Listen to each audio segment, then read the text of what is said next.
Esse podcast é para profissionais que querem conhecer um pouco mais sobre a história das normas e o que o Brasil tem a ver com isso. Está começando agora o QualiCast, o seu podcast sobre qualidade, excelência e gestão.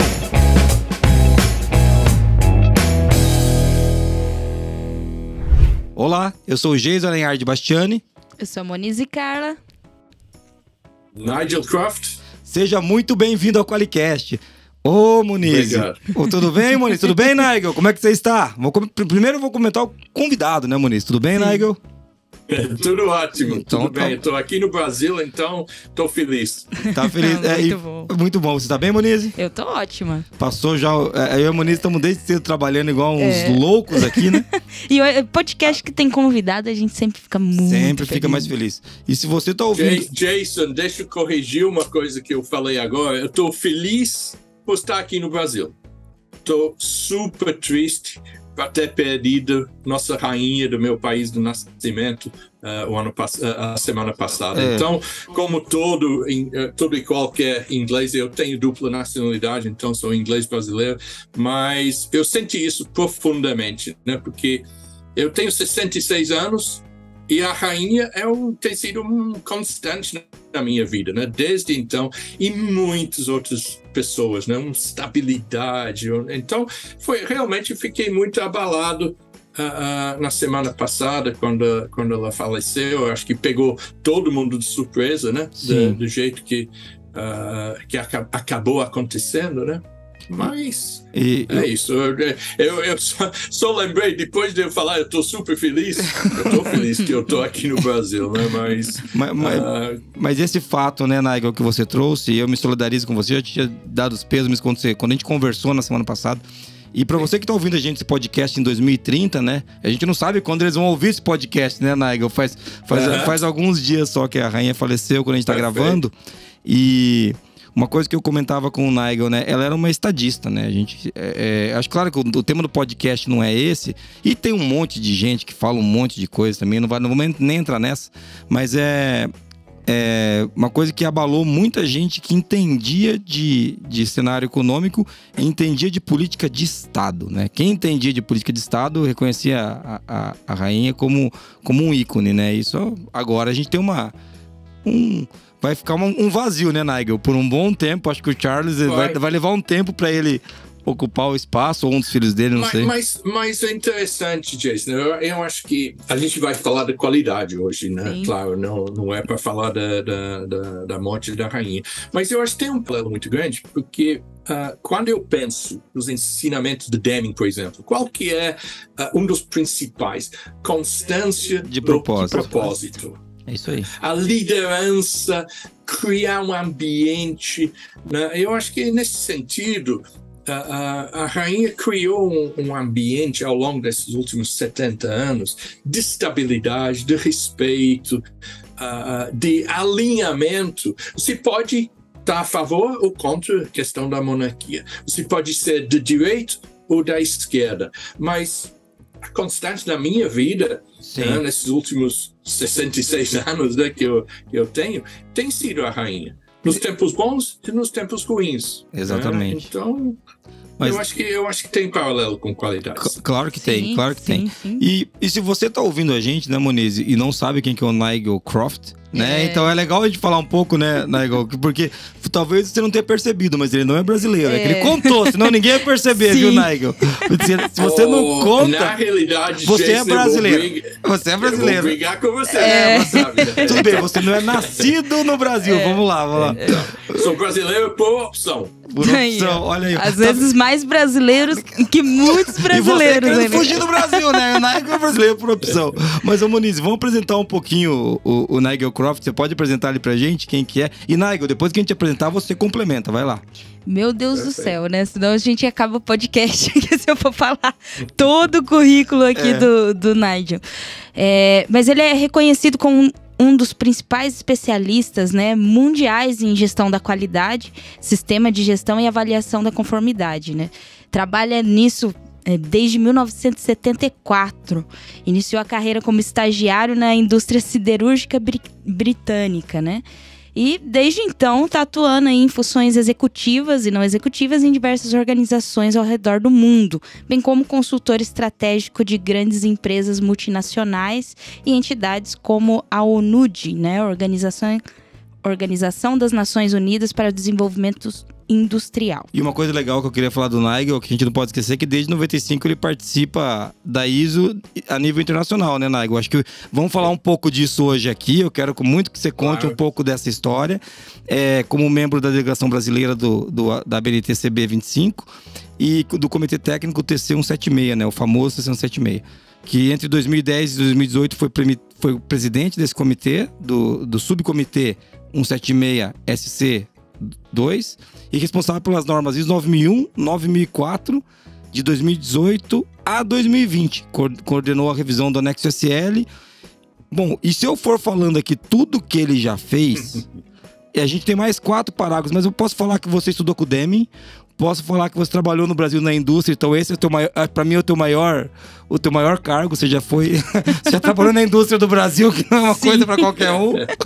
Entendeu? É estrategista, trabalha com SG, formado, tem pós-doutorado na Universidade de Sheffield e em Berkeley, nos Estados Unidos.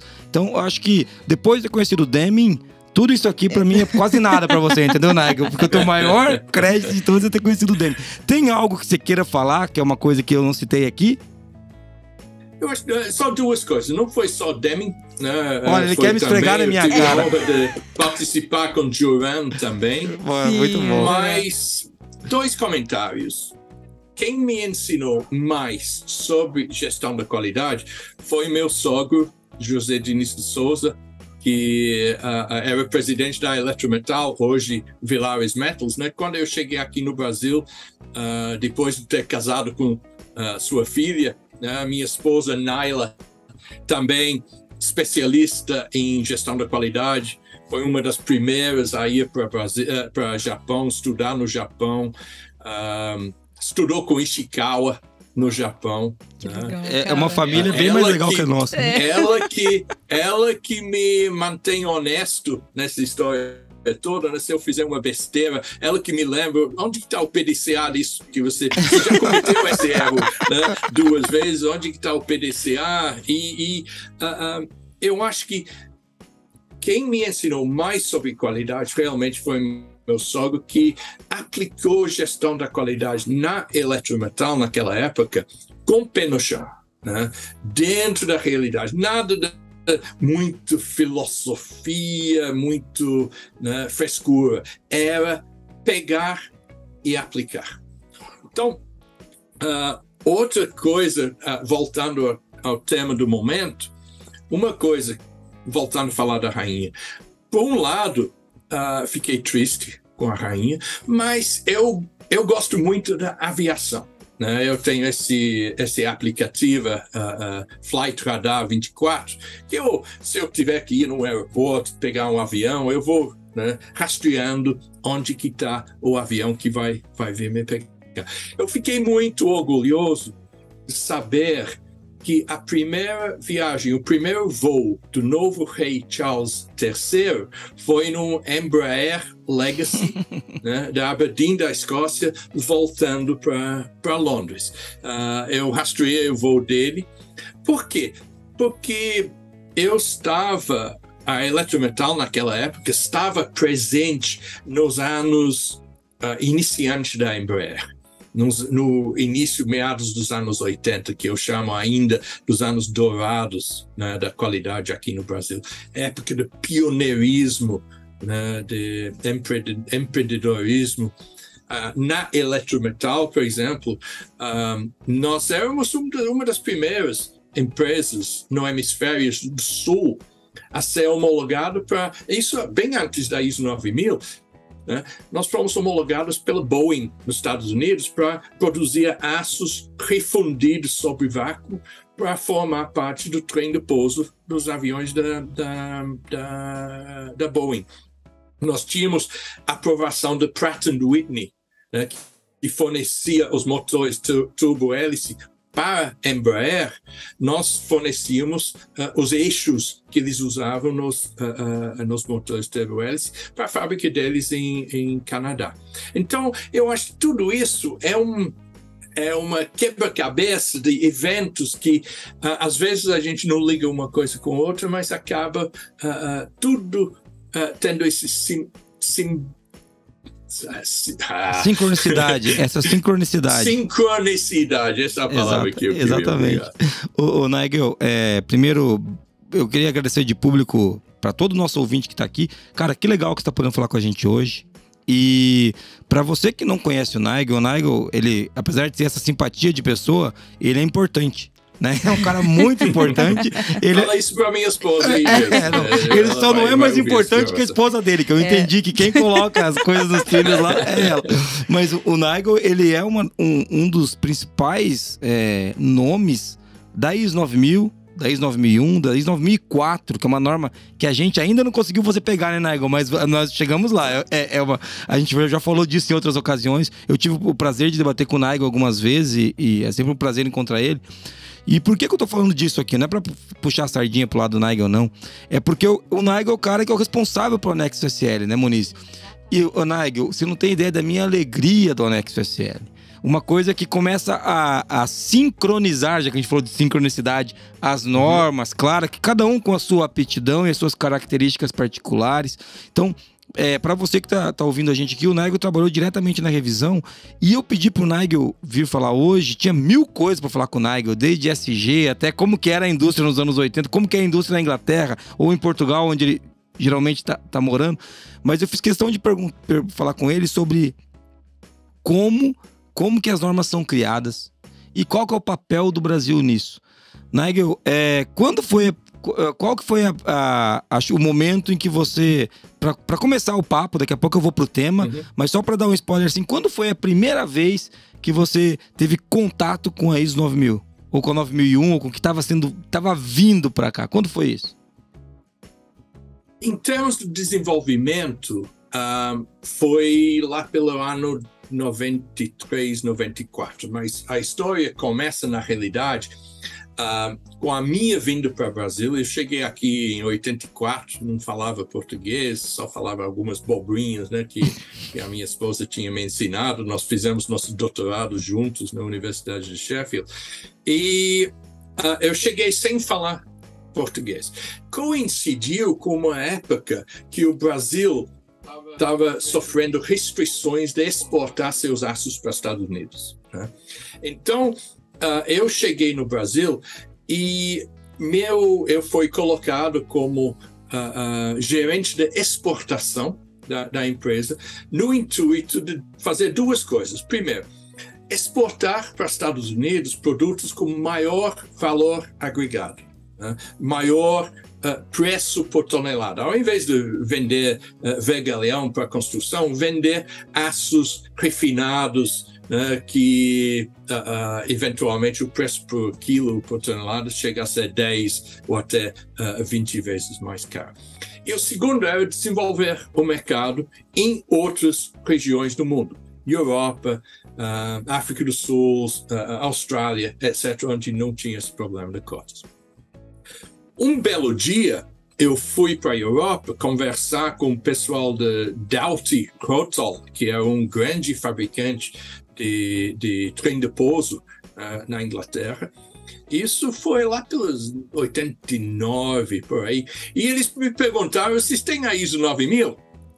Eu falei, não temos, mas nós temos nosso sistema de gestão da qualidade. Naquela época era baseado no 9858, né, e as normas nucleares que fornecemos também para Angra, etc. Então, eu cheguei aqui de volta. Minha esposa, naquela época, era responsável. Olha, não quero puxar o saco do meu ex-sogro, que infelizmente faleceu, mas olha a visão do cara. Eletrometal, naquela época, tinha um departamento que chamava, recém-criado, Departamento de Processos e Garantia da Qualidade. Ou seja, tinha esse vínculo já, gestão do processo, gestão da qualidade, que para mim foi uma coisa totalmente pioneira. Já tinha sistema de gestão da qualidade, mas eu voltei falando da ISO 9000 e meu sogro naquela época olhou para mim e falou: Nigel, você já fala português? Você já viajou o mundo inteiro? Que tal você voltar e assumir a gerência da qualidade na Eletrometal? A minha esposa foi para o conselho administrativo, eu assumi o lugar dela, ou seja, todos os preparativos, conscientização, já tínhamos mandado 20 ou 30 da alta gerência para Japão, para fazer os cursos de JUS e etc. Então eu já tinha todas as bases lá e nos últimos anos, mais ou menos, eu coordenei para obter a certificação ISO 9002 naquela época, e nós obtivemos o certificado número 4 da BVQI aqui no Brasil. Então, essa foi a minha introdução, basicamente, ao mundo da ISO 9001.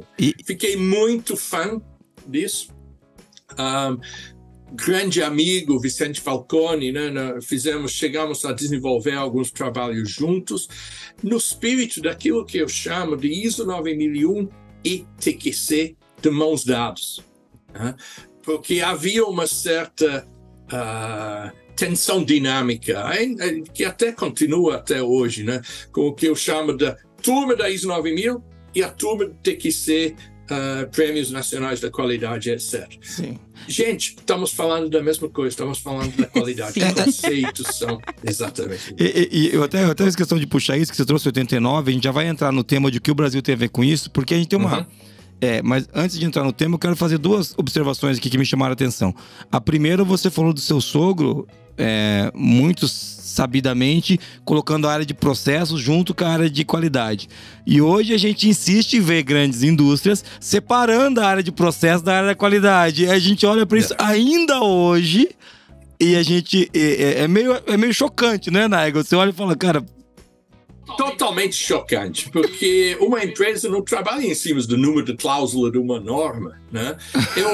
Eu acho que está um pouco melhor hoje do que estava naquela época, mas o que eu vi de manuais da qualidade que simplesmente regurgitava, né, as cláusulas e os requisitos da norma, onde a norma fala que você tem que fazer isso, nós fazemos aquilo. Isso. Você acabava lendo o manual da qualidade da empresa na sua íntegra e no final você fala: o que essa empresa faz? Quais são os principais processos da empresa? Não falava nada. É uma empresa de norma, é uma empresa que só serve para cumprir a norma. Ela não vende nada, ela não compra nada, ela não tem clientes. É muito engraçado isso, né, Nigel? E agora, você que tá ouvindo a gente, viu que a gente tá falando com o Nigel Croft, né? Um dos caras... Pai da ISO, o pai né? Da ISO, bem resumidamente. A gente já sabe que a esposa dele é a mãe, pelo que ele contou pra gente aqui. Que é a esposa que mantém ele no prumo.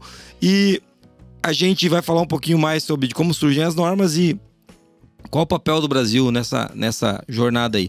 Mas antes tem mensagem de ouvinte, né, Moniz? Tem mensagem? Temos, infelizmente essa mensagem de ouvinte não é em áudio. Mas ficamos felizes, é claro, de receber feedback do nosso ouvinte, mesmo que seja por texto. É isso aí. E hoje a gente tem uma mensagem aqui do Anderson. E ele falou assim: encontrei vocês em uma pesquisa na internet. Estou ouvindo os podcasts pelo Spotify. São muito bons.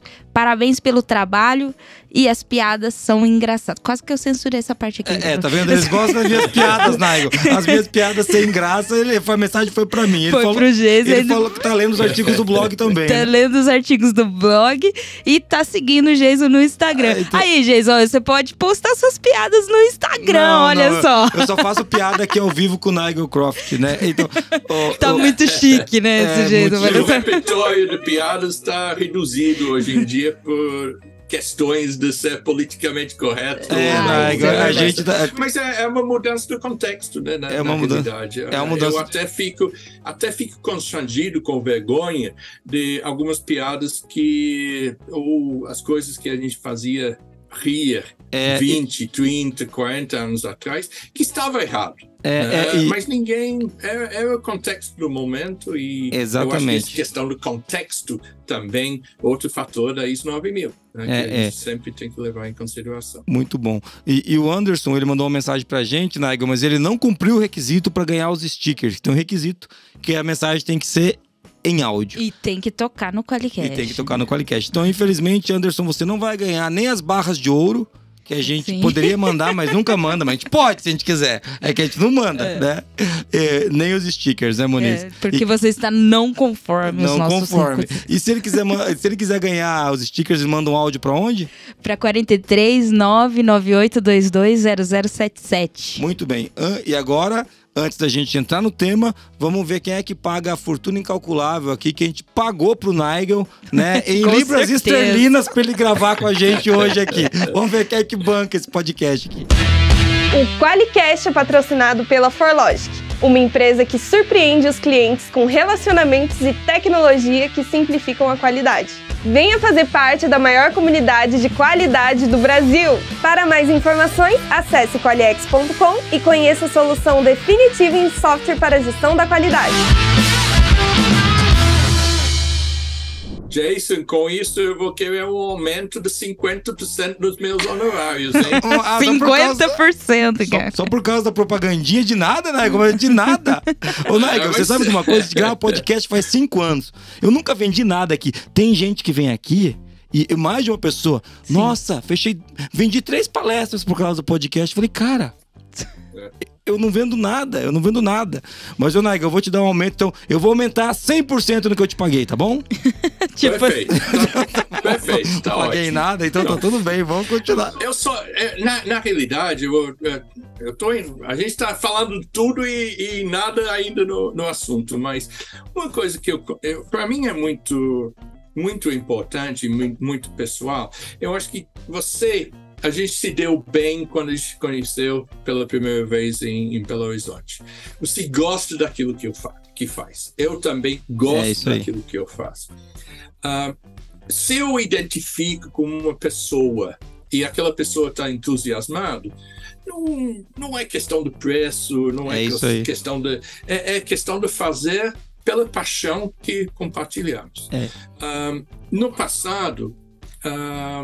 principalmente logo antes da publicação da ISO 9001, eu recebi um monte de convites de empresas comerciais, né, de várias partes do mundo. Faz uma palestra para nós. E quanto que você vai cobrar? Eu falei, eu dei o valor para eles, porque eu acho que empresa comercial que vai alavancar isso... vamos dizer, tem que pagar. Claro. Tem que pagar caro. Só que você não vai pagar para mim, você vai pagar para uma caridade que eu nomeio. Eu sempre nomeava uma entidade ligada a problemas genéticos, né? Porque não é todo mundo sabe disso. Uma das perguntas mais difíceis que eu tenho quando alguém me pergunta quantos filhos que você tem? Eu tenho 3. Só que a nossa filha do meio está lá no céu, né? Ela faleceu em 2016 de problema. Ela tinha nascido com problemas genéticos. Não era esperado chegar a 1 ano de vida. E ela faleceu em 2016 com 26 anos. Nossa. Né? Então, tudo e qualquer doação para essa entidade que se chama SOFT, que é Support Organization for Trisomy 13 and 18, né? Eu sempre faço doações para essa causa. Coisa maravilhosa, né? Mistura. E também, voltando ao nosso assunto da ISO 9001, dos sistemas de gestão, combina. Né? Os aspectos técnicos, né? Pesquisas científicas sobre com o lado humano, comportamental, né? E como lidar com questões de relacionamento com pessoas, etc. Então, eu acho que tudo que a gente faz na vida, a gente aprende, né? Certas coisas. Então, esse ponto, não, mas esse ponto que você trouxe é muito legal, Nigel. Quando você trouxe, vou começar lá do início, né? Quando você trouxe que a gente faz com entusiasmo, né? A gente faz mesmo. Hoje a gente grava o podcast aqui. Esse podcast grava faz 5, 6 anos, né? Quando a gente começou, não tinha nenhum que falava de qualidade no Brasil. Assim como quando a gente começou o blog da qualidade, hoje é o maior blog do Brasil que fala sobre qualidade. É para levar esse conteúdo que a gente acha importante, que ajuda a melhorar as empresas, para melhorar a vida das pessoas. E é óbvio que nós trabalhamos na área, então a gente tem o nosso negócio em torno disso. Não zero demagogia sobre isso. Mas esse ponto que você trouxe é muito legal, da gente poder ajudar algumas entidades que fazem por outras pessoas, né? Aqui no Paraná, uma das coisas que a gente costuma fazer aqui é trabalho com as escolas municipais. Porque poucas coisas são mais tristes do que você ver uma criança de 8 anos que não vê perspectiva, que não... Então, a gente aqui na ForLogic, uma coisa que eu gosto muito de fazer é ir até as escolas municipais. Então, é uma coisa que a gente faz e que a gente tá retomando esse ano, tá bem legal, né? Tô bem feliz que a gente tá fazendo. E é legal saber, Nigel, que você apoia a pesquisa genética, porque a pesquisas que incluem as questões genéticas, porque existe um campo de estudo gigantesco ainda para ser explorado, né, Nigel? Eu acho que a gente não chegou na ponta do iceberg ainda, né? Tem tanta coisa para ser descoberta, estudada. É muito legal. Eu estou sequestrando sua entrevista, seu podcast. Não está, não. Porque nem começamos a falar do tema principal ainda. Mas eu vou falar mais uma coisa. Com muito orgulho, eu sou membro da Academia Brasileira da Qualidade. Sim. E uma das missões da academia são todas pessoas, né, primeiro requisito, tem que ter mais de 55 anos de idade, mas são todas pessoas experientes de diversos vertentes dessa questão da qualidade, que quer repor alguma coisa à sociedade, né? Então, essa questão da educação básica, nós temos que trabalhar nisso. Nós temos um grupo dentro da academia que está traçando linhas estratégicas. Nós temos propostas para submeter para o novo governo, seja de quem que for, né? Sobre essas questões, para abordar essa questão da qualidade no seu sentido mais amplo. Exato. A qualidade de vida para cidadãos aqui do Brasil. Muito bom, Nigel. E já essa foi a minha propaganda. Então tá bom. Mas eu gosto muito dessa iniciativa. E já que a gente está falando de 9000 e a gente já foi e voltou na entrevista por diversos aspectos, mas eu quero falar um pouco eu falei que eu queria falar como surgem as normas, né? Eu queria que você desse um pequeno speech pra gente de como que elas surgem. Deixa eu ver se é assim, Nigel. Você teve a ideia do anexo SL, foi lá, inventou, mandou uma carta e foi aprovado. Foi assim, né? Conta pra gente como que foi e depois eu quero que você conte como que foi o primeiro contato do Brasil nesses comitês, para as pessoas entenderem um pouco que uma das coisas que eu quero falar é que no Brasil tem qualidade também. Tem pouca, a gente precisa melhorar, mas tem qualidade. Eu queria falar um pouco disso. Conta pra nós como é que surge, como é que começa uma norma e depois você conta um pouquinho desse primeiro comitê aí. Ok. Qualquer norma tem que ter uma justificativa, né? Não é, Jason, vamos escrever uma norma sobre tal coisa para a gente ter orgulho de dizer que o Jason e Nigel escreveram essa norma e nós temos nosso nome associado com ele, só que ele não contribui nada para a sociedade, não contribui nada para a indústria, para o país. Toda e qualquer norma, seja uma norma nacional, a BNT, por exemplo, que é a entidade nacional de padronização aqui no Brasil, seja BSI, seja DIN, seja AFNOR na França, etc. Toda e qualquer norma tem que ter uma proposta, tem que ter análise da viabilidade e da interesse e pensar que lacuna que essa norma vai preencher para o país. A mesma coisa acontece com as normas da ISO. Toda e qualquer nova norma da ISO, seja qual que for o assunto, e hoje tem mais de 20 e tantos mil normas, tem que ter o que nós chamamos de um New Work Item Proposal, uma proposta de desenvolvimento no novo trabalho, que pode eventualmente gerar uma norma, uma especificação técnica, um acordo internacional via workshop, etc. E isso tem que passar por votação entre os países membros daquele comitê da ISO que está propondo a norma. Hoje são, inclusive na semana que vem vai ter a Assembleia Geral da ISO em Abu Dhabi, são 160 e tantos países membros da ISO. Cada país representado por sua entidade nacional de normalização, no caso do Brasil, a ABNT.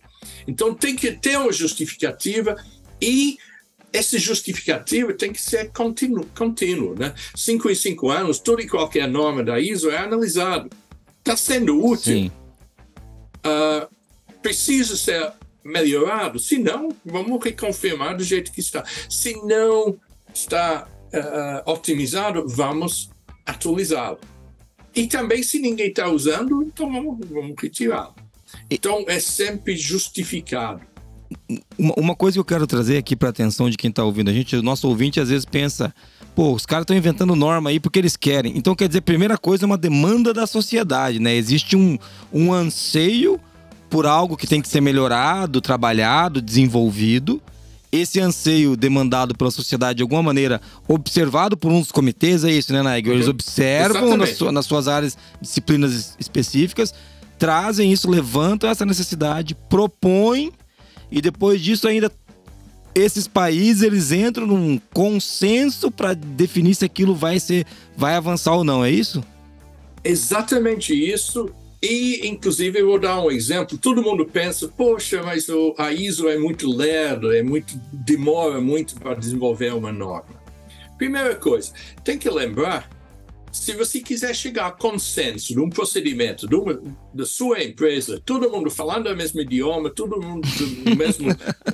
quanto tempo isso leva para chegar ao consenso? Agora, imagina isso multiplicado por cento e não sei quantos países diferentes, culturas diferentes, interesses diferentes, etc. Mas eu vou dar um exemplo. 2 anos atrás, em fevereiro, março de 2020, aconteceu uma coisa que todos nós estamos muito cientes, que é a Covid. Uhum. A ISO, logo em seguida, alguém chegou e propôs, olha, gente, ISO 45001 para a saúde e segurança do trabalho, e a gente precisa dar diretrizes, orientações do pessoal. O que significa Covid? Que é uma coisa inédita, ninguém tinha pensado nisso. Como que uma empresa deve lidar com isso, principalmente quando está saindo da época de quarentena, de isolamento total, e lidar com Covid nesse contexto. Foi desenvolvida uma norma ISO 45, ISO TS, agora está me falhando a memória, não lembro que era ISO TS 45003 ou 45005, que tratava de questões de saúde e segurança do trabalho na época da pandemia, né? E isso foi publicado, se não me falha a memória, em novembro de 2020, ou seja, levou total de mais ou menos 6 meses para ser publicado. Para atender o quê? Uma demanda urgente, né? Estratégico da sociedade internacional. E a outra norma, que eu não lembro qual entre os dois que eu mencionei, também foi publicado recentemente sobre saúde e segurança e os aspectos psicológicos, né? Porque eu acho que está havendo um reconhecimento cada vez maior que não é só os perigos de saúde física, não é só lidar com acidentes, é questão de bullying, questão de pressão do trabalho, trabalhar horas desmedidamente grande, que afeta a saúde mental também. Então, esses são apenas alguns exemplos de normas relativamente recentes que foram desenvolvidos não porque alguém teve uma ideia, vamos escrever uma norma sobre isso, mas veio a princípio da sociedade. Dá para perceber que a própria construção da ISO, ela segue a fio a questão do contexto né, da sociedade. Daí, no caso, a gente não tá falando do contexto da organização, mas a organização seria o planeta Terra, né? Mais ou menos isso. Sem dúvida. E é muito legal a gente falar disso, que, né, Nigel, só para reforçar esse aspecto de ver que existe uma demanda, existe um trabalho, tem que se chegar a um consenso. Então, quando você aí na sua firma acha que alguma norma não tá tão legal, não pensa que foi um cara que teve uma ideia, né? Isso passou por um consenso. Eu brinco sempre que às vezes a gente tem que baixar a bola também, né? Eu tenho coisas que eu gostaria que fosse diferente na ISO 9001, mas eu acho que cabe na minha cabeça refletir que pode ser só o meu entendimento disso.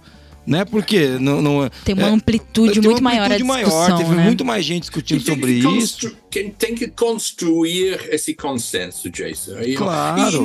E não é um processo perfeito, não vão fingir que é. Sim. Mas se todo mundo seguisse o exemplo, e que eu acho que o Brasil é um bom exemplo nisso, a ideia é que cada delegação, cada expert que está envolvido no desenvolvimento de uma norma pela ISO é suportado por a gente chama comitê espelho, que no caso aqui no Brasil é comitê CB25, né, que é o espelho da ISO TC176, que fornece as diretrizes, ouvindo, dando oportunidade para todas as partes interessadas naquela norma, seja ISO 9001, seja qual que for, a dar seus palpites, a debater, a orientar, de tal forma, eventualmente de uma forma muito pequena, mas o Brasil pode afetar a forma que a norma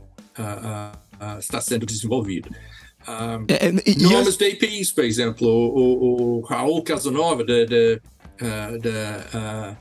Animaseg, a Associação de Fabricantes de EPIs, está intimamente envolvido através da ABNT no desenvolvimento de normas de produto, não estou falando de sistemas agora, normas de produto ao nível internacional, levando as posições da indústria brasileira. E é muito legal a gente lembrar disso, de que a sociedade se organiza de maneira voluntária também, por meio das empresas, para participar dos comitês de discussão. Lembrando, não são os governos que pagam as pessoas, né, Nigel? É bom falar disso, são todos voluntários trabalhando para discutir a qualidade, as normas, traduzir essas normas. Mas antes eu quero que você conte um pouquinho daquela tua primeira experiência, que eu ouvi uma história sua muito tempo atrás, mas antes eu vou falar das duas normas que você citou. A 45005 é novas orientações para a saúde e segurança no trabalho durante a pandemia do Covid-19. E a 45003 é mantendo a saúde e segurança psicológica do trabalho. Né? É isso, eu encontrei aqui só pra dar os nomes certinho pro nosso ouvinte aqui, é Crica, entendeu, Nigel? Ele vai vir falar pra mim assim, você falou o nome da norma. Acertei os números, eu só não sei se eu designei o número certo pra norma certa. Você tava falando antes aqui na coxinha que você não gostava de quem decora os números, você decora todos, né? Olha aí. Finalmente a gente vai chegar a eu responder a pergunta que você me fez uma meia hora atrás. Então vamos lá, como é que foi? Como muita gente... Eu acho que foi eu, tendo implementado a ISO 9000 e obtido a certificação 91, eu saí, me desliguei da empresa antes da empresa ser vendida. Eu montei uma consultoria e eu fazia auditorias da minha área de especialidade, que é no campo de óleo e gás, né? Petróleo, gasodutos, alta pressão, etc. Um belo dia, eu estava em Pindamonhangaba, auditando Confab, e o Branchini, se não me falha a memória, que é o gerente da qualidade lá, eu cheguei a fazer a pergunta para ele que deve estar, né, no ponto da língua de muitas pessoas. Eu falei, e esse trem da alegria da turma que vai lá para os lugares exóticos desenvolver as normas da ISO, como que funciona? E ele falou, não é bem assim, não. Tem toda uma estrutura de apoio, inclusive vai ter, eu lembro disso como se fosse ontem, vai ter uma reunião do grupo de apoio técnico, né, do Comitê CB25, coordenado pela grande Geraldo Nawa, de Abine Sinais, atuante até hoje, né, onde a sociedade brasileira, as partes interessadas brasileiras, pode aparecer nessa reunião e ouvir dos representantes do Brasil o que está acontecendo no desenvolvimento, naquela ocasião, desenvolvimento da versão 94, dar os palpites, etc. Então, eu fui lá, Avenida Paulista, participar desse tal do grupo de apoio técnico, que nada menos era do que o grupo espelho da ISO TC176 no Brasil. Fui lá, fiz alguns comentários. Eu acho que deve ter percebido, eu sou muito tímido, não gosto de falar muito, né? Então, fui lá, fiz algumas colocações e acabei dizendo o seguinte: quando que vai ser a próxima reunião? Eles falaram, daqui 3 meses, na África do Sul, em Durban. Eu falei, aí eu posso ir como observador, se eu vou pagar a minha passagem. Como eu mencionei um tempo atrás, eu já tinha negócios junto com a indústria de mineração na África do Sul. Posso ir? Sim, pode. Então, lá vou eu, Durban, África do Sul, como observador. O Nava chegou para mim no segundo dia e falou, Nigel, a gente tem um problema aqui, que está sendo criado um novo grupo para desenvolver uma nova guia de uso da ISO 9000, nas normas da família ISO 9000, e a gente não tem ninguém aqui no Brasil para representar. Você pode ir nessa reunião? Eu falei, sim, claro, top. Aí eu fui nessa reunião. Então, essa foi a minha entrada nesse mundo, né, internacional da TC176. Só que o pessoal olhava para mim, né, com esse cara de gringo, né, nome de gringo, e olhava para mim e às vezes nem sabia que era do Brasil. Aí, de repente, perceberam no meu crachá, Brasil, você é do Brasil? Poxa, mas o Brasil está muito expressivo, nós temos muitas contribuições sérias, importantes do Brasil nessa fase de desenvolvimento da norma. Isso me fez me sentir muito orgulhoso mesmo, né? Porque outra coincidência muito grande, Luiz Carlos Nascimento, que hoje é diretor superintendente do Comitê CB25, também era a primeira missão dele para isso em 95. Depois o Brasil sediou a Comitê TC176, acho que foi em 97, se não me falha a memória, aqui no Rio de Janeiro, e as coisas foram evoluindo pouco a pouco. Então, assim que as normas são desenvolvidas, eu tenho uma foto só para reforçar a exposição do Brasil, que eu não participei ativamente no desenvolvimento da norma versão 2000, mas meu grande amigo Martinus Backhuisen, que naquela época era gerente de qualidade de Ericsson aqui no Brasil, eu tenho uma foto dele rabiscando um quadro o que hoje chamávamos do modelo de processos. Ele, junto com algumas outras pessoas naquele grupo de trabalho em Londres, rabiscando, e aquilo foi o núcleo do que passou a ser chamado da abordagem do processo. Brasil, né, na frente e participando ativamente. Ô Nigel, eu fiz questão... Legal, né? Muito legal. Eu fiz questão de... Obrigado, viu, Nigel, por você trazer isso pra gente. O nosso ouvinte tá pensando que, poxa, eu achei que as normas primeiro era um gringo que fazia, mandava, a gente traduzia, a gente só copiava. A gente só traduz, né? E copiava errado ainda. Então, olha que legal. A gente tá trazendo aqui um contexto, e quando eu pedi pro Nigel vir falar dos milhões de coisas que ele poderia trazer pra gente pra conversar, por que eu quis abordar nisso, Muniz? Porque uma das coisas que eu vejo que me incomoda é primeiro a gente aceitar a não qualidade, Nigel. E a gente aceita isso com uma facilidade muito grande, que assim, vou abrir uma aspa no ar aqui para quem não tá assistindo, né? Aqui no Brasil é assim mesmo, aqui a gente vai dar um jeito. Isso não é verdade. A gente tem capacidade de trabalhar com qualidade. O Nigel, ele é inglês e brasileiro, né? Britânico brasileiro.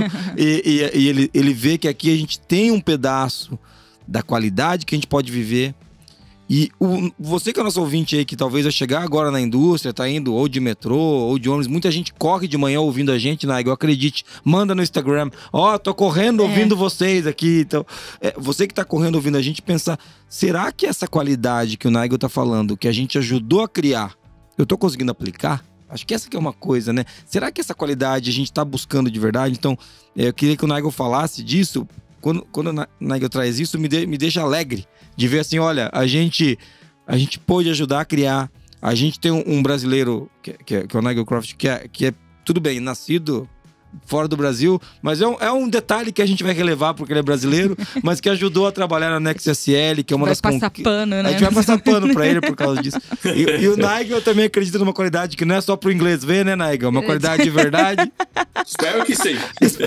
Então, assim, tô falando disso porque eu queria que o nosso ouvinte, você que tá ouvindo a gente, pensasse nisso e a gente tirar um pouco dessa síndrome de vira-lata, né? Porque isso é uma coisa que meio que me cansou já, sabe, Muniz? Sabe, Nigel? Tipo assim, não, tá tudo bem assim. Não tá tudo bem, né? A gente quer fazer melhor. E eu sempre bato que a única coisa que vai tirar o Brasil do buraco é a gente uma busca constante e coerente pela excelência, pela qualidade, não aceitar as coisas como mal feitas. Eu acho que isso é uma das coisas que, quando todo brasileiro acreditar nisso, Nigel, a gente vai dar um salto assim de qualidade. Poxa, você não concorda comigo? Fala a verdade.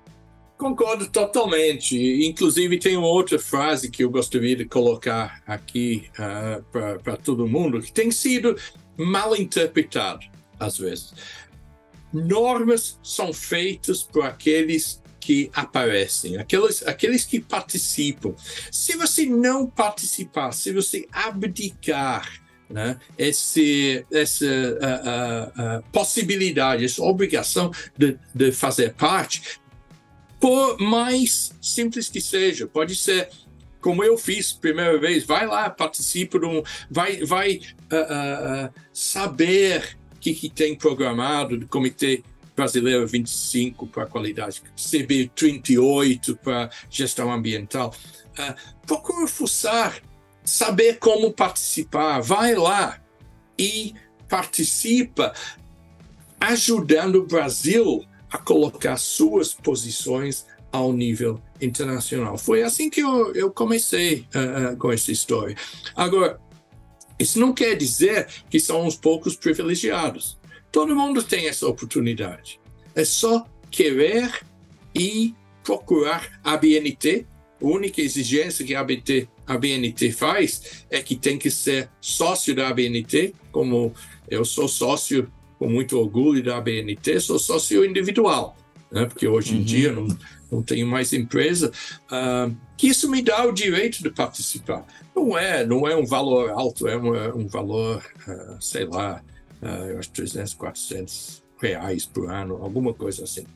Para eu me sentir uma parte da ABNT. E de me dar o direito de participar ativamente. Eu acho que tem muitos profissionais que não sabem disso. E a gente deve usufruir disso. Exatamente, né, Nigel? Você trouxe um ponto importante. Quem cria as normas, quem participa da construção, são aqueles que se colocam para isso, né?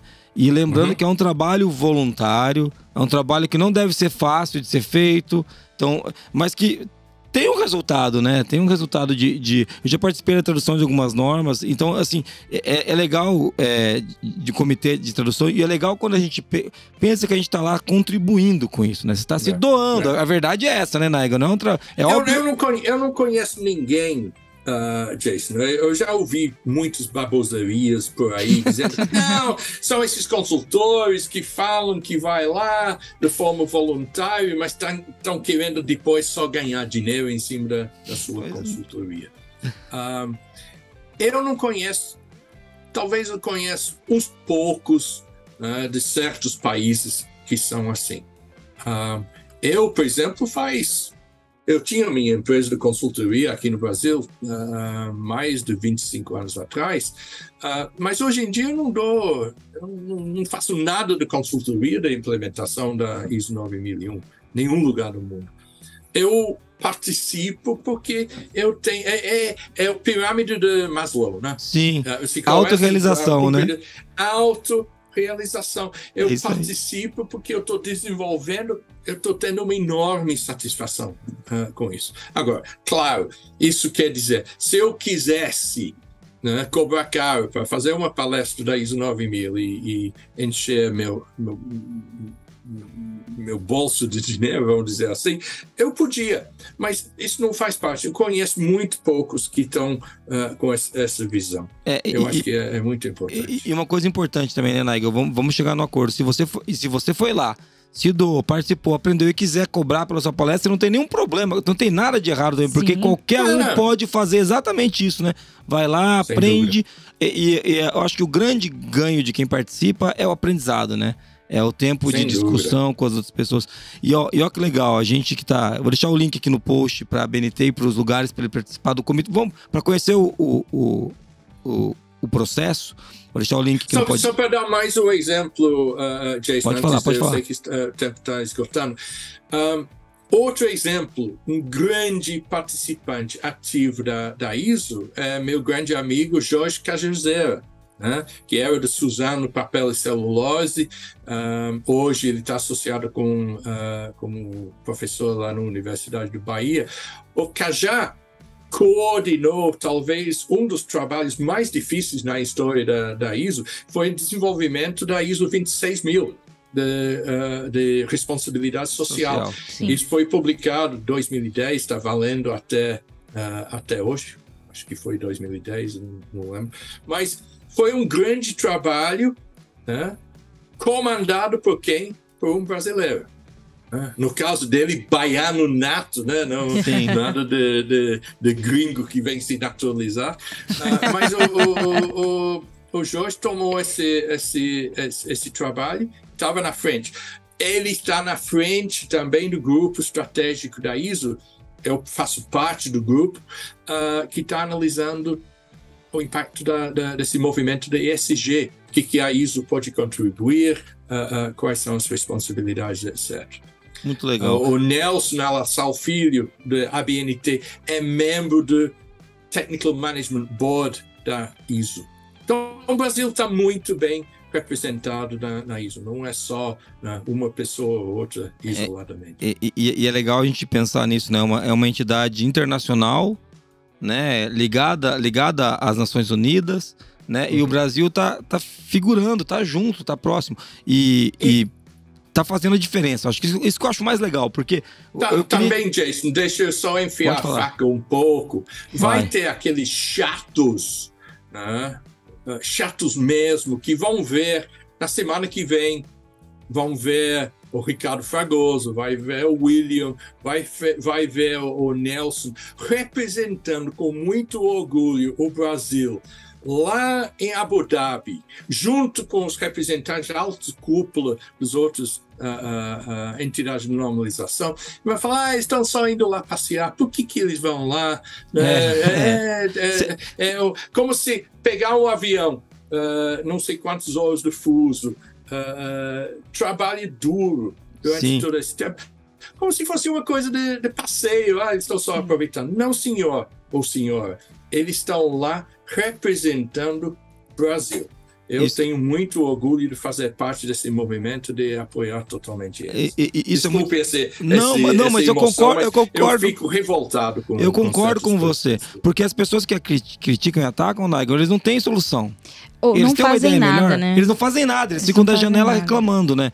O que importa é o man in arena, não é? O homem, o cara que tá ali, né? Nigel, qualquer um pode se filiar à BNT, participar das discussões, representar o Brasil, só que isso dá um trabalho desgraçado. As reuniões levam 4 horas, entendeu? A pessoa tem que estar disposta para, né? Então, eu concordo muito com você. Sempre tem os chatos que vão criticar, e eu digo sempre o seguinte, quando eu não puder fazer, eu me calo. Porque se eu for criticado, eu vou ter que ir lá fazer, né? Vou falar, Nigel, eu não gosto do que você está escrevendo aí no anexo SL. Você vai falar, Jesus, então senta aqui na cadeira e o que você vai fazer, então... Aí tudo bem, mas enquanto eu não falo nada, eu tenho que me calar, porque isso mesmo. Ficar criticando quem trabalha é muito fácil, muito fácil. Nigel, muito obrigado pelo tempo. Eu vou encaminhar a gente pro fechamento aqui. Sim. Tá? Antes eu quero agradecer em especial você que veio falando com a gente até aqui. Antes disso eu vou pedir o resumo, né, Moniz? Isso. Vamos fazer um pequeno resumo do que a gente conversou aqui. A Moniz, a especialidade dela é fazer um resumo. Eu duvido que ela vai conseguir fazer, mas vamos lá, vamos ver o que ela fez pra gente. Deixa comigo, confia em mim. Não, ela faz sim, é brincadeira. Vai lá, Moniz, arrebenta. Faz um resuminho do que a gente conversou aqui. Vamos lá. Nesse episódio, a gente estava falando sobre como surgem as normas e o que o Brasil tem a ver com isso. E a gente começou uma conversa bem tranquila aí com o Nigel nos dizendo qual foi o primeiro contato que ele teve com a ISO, né? Entre outras dicas que ele nos trouxe ali no começo. Depois a gente falou um pouquinho sobre como surgem as normas e aí ele trouxe, né, que tem uma demanda da sociedade, é observado por algum comitê, esse comitê faz uma proposta de trabalho, passa por aprovação de vários países, membros da ISO, né? E aí essa justificativa, essa avaliação é analisada de 5 em 5 anos e tal. Ele trouxe aqui o exemplo em relação ao Covid, que teve o surgimento de 2 normas aí, a 45.005 de segurança de trabalho durante a pandemia e a 45.003 sobre a saúde psicológica e segurança no trabalho, 2 da família da 45.001, que é saúde e segurança ocupacional. E também ele trouxe como o Brasil entrou nesse contexto de normas. Além disso, nos deu alguns exemplos de contribuições do Brasil na qualidade, né? Não só nas normas, mas também desse desenvolvimento da qualidade como a gente conhece hoje, né? No contexto mundial, né? Você que tá achando aí que a gente é um bando de pangaré, né? O Nigel nem, coitado, nem sabe o que é um pangaré, coitado, mas ele fala, esse cara tá falando... Você que acha que a gente é um bando de pangaré, a gente ajuda a desenvolver a qualidade mundial, graças ao Nigel Croft e vários outros amigos que ele citou, o Cajazeiros, que a gente conheceu lá na Bahia, no Fast Quali. Então, Nigel, eu queria te agradecer, cara, pelo seu tempo com a gente. Dizer que foi muito legal estar com você aqui conversando. Eu acho que vou fazer uma promessa aqui pro nosso ouvinte, né? Depois, se você não concordar, você só finge, depois você me conta que não Fala concordou. Fala no PV, né? Fala no privado. Mas eu quero gravar outro no futuro com você. Vai ser muito... Vamos definir um outro tema, mas eu fiz questão de falar desse porque você é um brasileiro por opção que ajuda a desenvolver a qualidade. Então eu queria agradecer pela participação, viu, Nigel? Eu acho obrigatório, desde já aceito o convite, porque eu enrolei, mudei o assunto e só entramos no tema principal depois uns 40 minutos, mas o convite está aceito, Jason. Sempre um prazer conversar contigo. Que bom, Nigel. Eu queria agradecer você que estava com a gente, Nigel, agradecer a Moniz, agradecer o nosso ouvinte, né? Porque, Nigel, você pode não acreditar, mas são mais de 10 mil pessoas que escutam. Eles escutam, tudo bem. Isso é normal, né? Agora, normal. Escutar o Jason, eles são um bando de malucos, cara. Então, assim, a gente tem mais de 10 mil ouvintes por mês, então é um número bem expressivo, mais de 10 mil ouvintes por episódio. E pode ouvir a gente no Spotify, pode ouvir a gente no Apple Podcast, no Google Podcast, pode ver no YouTube, né? Pessoas importantes como o Nigel vão aparecer lá e pessoas desimportantes como eu. Você pode mandar um e-mail para contato@qualicast.com.br ou qualicast.com.br, entrar no site. Moniz, se quiser mandar um áudio, manda um áudio para onde? 43 998 22 0077. É isso aí.